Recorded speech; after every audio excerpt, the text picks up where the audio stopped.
கண்ணீரோடு வேண்டினார். எபிரேயருக்கு நிருபம் 5வது அதிகாரம் 7வது வசனம்.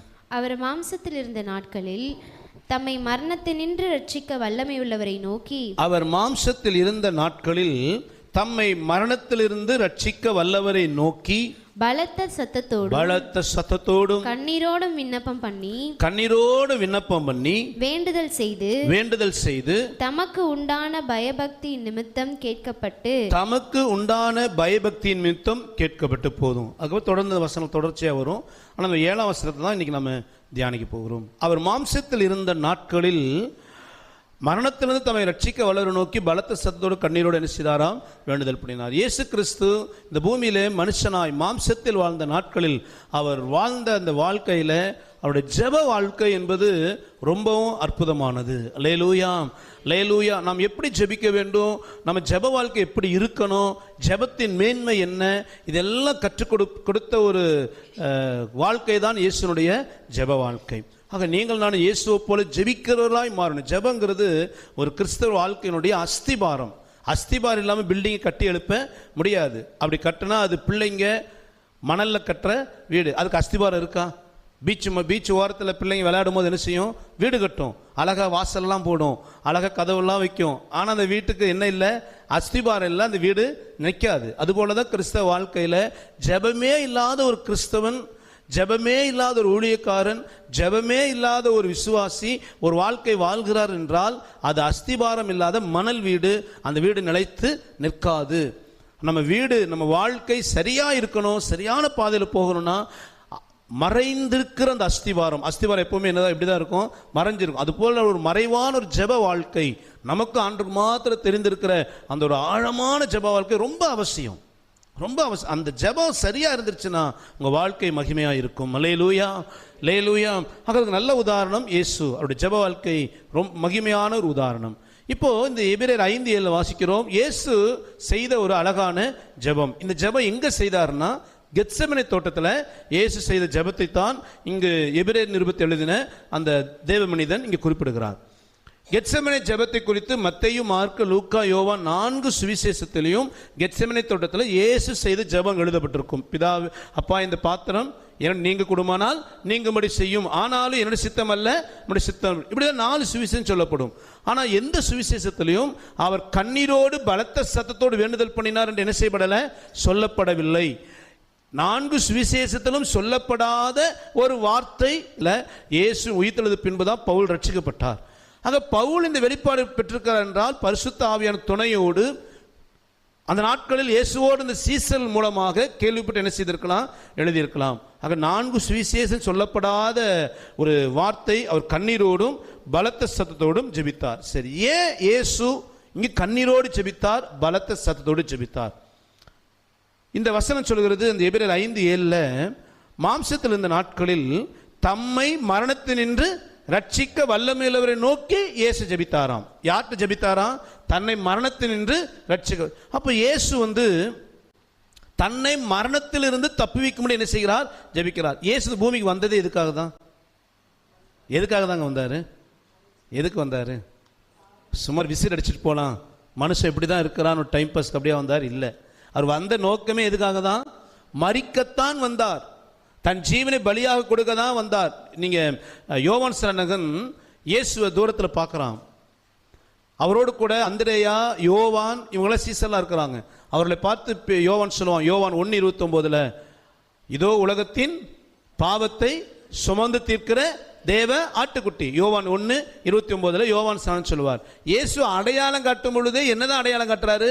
உலகத்தின் மொத்த பாவத்தை சுமந்து அதுக்கு நிவர்த்தி பண்ணுகிற ஒரு ஆட்டுக்குட்டியாக பலியாக வந்தவர் தான் இவர். அப்ப இயேசு பூமிக்கு வந்ததே தன்னை பலியாக கொடுக்க, மரணத்தின் மூலமாக ஜனங்கள் விடுதலையாக்க. சொல்லப்போனா மரிக்கத்தான் இயேசு பூமிக்கே வந்தார். ஆனா என்ன ஜெபம் பண்றாரு? மரணத்தினின்று தம்மை ரட்சிக்க. அப்ப என்ன முரண்பாடா இது அப்படின்னா, அப்ப இயேசு மரிக்க வரலையா? மரிக்கத்தான் வந்தார். தன் மரணத்தின் மூலமாக மரணத்தின் அதிபதியாகிய சாத்தானை ஜெயிக்க. நீங்க ஒரு வார்த்தை வாசித்து பாருங்களேன். ரோமர்கள் நிருபத்தில் சரி, முதல்ல எபிரேயர் 2:14 வாசிங்களேன். எபிரேயர் 2:14 வாசிங்க. ஆதலால் பிள்ளைகள் மாம்சத்தையும் இரத்தத்தையும் உடையவர்களாய் இருக்க அவரும் அவர்களைப் போல மாம்சத்தையும் இரத்தத்தையும் உடையவரானார். மரணத்துக்கு அதிகாரியாகிய பிசாசானவனை தமது மரணத்தினாலே அழிக்கும்படிக்கும். தன் பிள்ளைகள் எப்படி மாம்சம் ரத்தத்தோடு இருக்கிறாங்களோ அதே போல இயேசு என்ன பண்ணாராம்? அதே மனுஷன் வரும் பொழுது மாம்ச ரத்தத்தோடு வந்தார். எதுக்காக வந்தாராம்?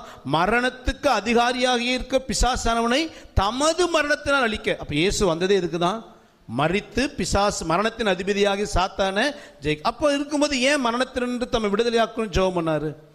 அப்ப இயேசுவுக்கு மரண பயமா? அடிக்கிறாங்க, காயப்படுத்த போறாங்க, ஐயோ சாக போறோமே, அந்த பயத்தினால ஜெபம் பண்ணாரா அப்படின்னா அதே எபிரேயர் 2:15 வாசிங்களேன். ஜீவகாலமெல்லாம் மரண பயத்தினாலே அடிமைத்தனத்திற்குள்ளானவர்கள் யாவரையும் விடுதலை பண்ணும்படிக்கும். அப்படியானால் இயேசு எதுக்காக மரித்தாரா?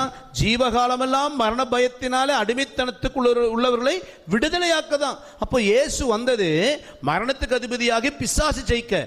அவன் மரிக்க தான் வந்தார். மரண பயமான்னு பார்த்தீங்கன்னா அவர் வந்ததே மரண பயத்தினால கட்டப்பட்டிருக்கிற ஜனங்களை தன் மரணத்தினால் விடுதலையாக்க. அவர் வந்ததே மரண பயத்தில் இருக்கிற ஜனங்களை விடுதலையாக்க. அப்ப அவருக்கு மரண பயமும் கிடையாது. அப்படி இருக்கும்போது தன்னை இந்த மரணத்திலிருந்து விடுதலையாக்கணும் அப்படின்னு இயேசு ஏன் ஜெபித்தார்னா, மத்தேயு 27:46 வசனம். 9ஆம் மணி நேரத்தில் இயேசு ஏலி ஏலி லாமா சபக்தானி என்று மிகுந்த சத்தமிட்டு கூப்பிட்டார். அதற்கு என் தேவனே ஏன் என்னை கைவிட்டீர் என்று அர்த்தமாம். இயேசு பூமியிலே வாழ்ந்த நாட்களில் பிதாவோடு அவர் ஐக்கியப்பட்டவராயிருந்தார், பிதாவோடு உறவாடினார். இப்ப இயேசு சிலுவையில் ஏன் அந்த மரணத்தை விரும்பல? ஏன் கெத்செமனே தோட்டத்தில் அவர் அப்படிப்பட்ட ஒரு ஜெபத்தை ஏறெடுத்தார்னா, இந்த மரணம் இவரையும் பிதாவை என்ன செய்கிறது? பிரிப்பதினால். இந்த இடத்துல தான் தன் மரண தருவாயில கடைசி நேரத்தில் இயேசு சொல்றார், பிதா தேவனே என் தேவனே ஏன் என்னை கைவிட்டு. இதுவரைக்கும் இத்தனை வழிகளையும் காயங்களையும் வேதனைகளையும் நிந்தைகளையும் அவமானங்களையும் அவர் சகித்திருக்க காரணம் பிதாவின் முகத்தை பார்த்துட்டு இருந்தார், அந்த பிரசன்னத்துக்குள்ள இருந்தார், தேவ பிரசன்னத்துக்குள்ள இருந்தார். ஆனா இப்போ அந்த 3 மணி நேரம் தேவ பிரசன்னத்தை விட்டு அவர் பிரிக்கப்பட்டார். ஒரு தேவ பிரசனம் இல்லாத ஒரு இருட்டுக்குள்ள தள்ளப்பட்டார். அந்த தேவ பிரசனத்தை இந்த மரணத்தை சந்திக்கும் பொழுது அவர் தேவ பிரசனத்தை இழக்க வேண்டியது கட்டாயம். இந்த கட்டாயத்தினாலதான் என்னால தேவ பிரசனம் இல்லாம வாழ முடியாது என்பதற்காகத்தான் அந்த மரணத்தையே அவர் ஸ்கிப் பண்ண விரும்பினார். அவர் ஏன் மரணத்தை விட்டு மரணத்தில் தன்னை ரட்சிக்கணும்? இந்த பாத்திரம் என்னை விட்டு நீங்க கூடுமானால் நீங்க முடி ஜெபித்தார். ஏன் அப்படின்னா தேவனுடைய முகம் அவருக்கு மறைக்கப்பட போகிறது. அதைத்தான் அவரால் தாங்க முடியல. மரண பயம் இல்லை, மரணத்தை குறித்து அவருக்கு கவலை இல்லை, மரிக்கிறோம் என்ற பயம் கிடையாது.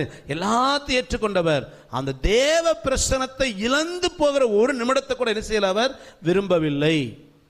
அதனால தான் அவர் ஜெபித்தார், இந்த பாத்திரம் என்னோட நீங்க கூடுமானால் நீங்கும்படி செய்யும். மரணத்திலிருந்து தம்மை ரட்சிக்க வல்லவரை நோக்கி கண்ணீரோடு பலத்த சத்தோடு ஜெபித்தார். என்னன்னா தேவ பிரசனம் இல்லாம என்னால. தேவ பிரசனம்னா என்னது?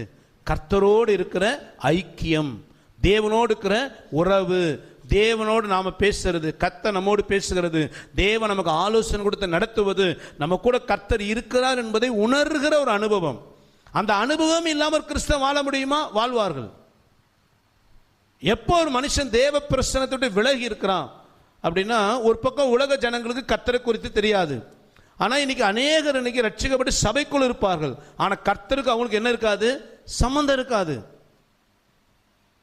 ஒரு மனிதன் எப்ப தேவ பிரசனத்தை இழக்கிறான், இங்க இயேசு கிறிஸ்து கூட ஏன் தேவ பிரசனத்தை இழக்கிற ஒரு சூழ்நிலை வந்துச்சு அப்படின்னா, 2 கொரிந்தியர் 5:21 வாசிங்க. நாம் அவருக்குள் தேவனுடைய நீதி ஆகும்படிக்கு பாவம் அறியாத அவரை நமக்காக பாவமாக்கினார். தேவனை விட்டு இயேசு ஏன் பிரிக்கப்பட்டார்? ஏன் அவர் கர்த்தருடைய பிரசனத்தை இழக்க நேரிட்டது அப்படின்னா, பாவமே அறியாத அவர் இப்ப என்னவானாரு? பாவமானார். முழு உலகத்தினுடைய பாவம் அவர் மேல் சுமத்தப்பட்டதினால் இந்த பாவம் தேவனை விட்டு அவர் என்ன செய்தது?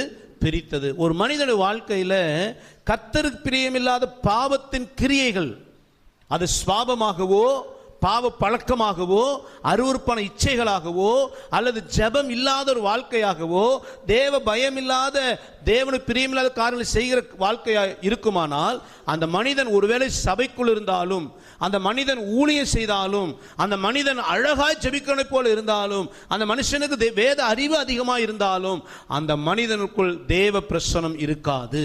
பாவம் நம்மை தேவனை பிரிக்கும்.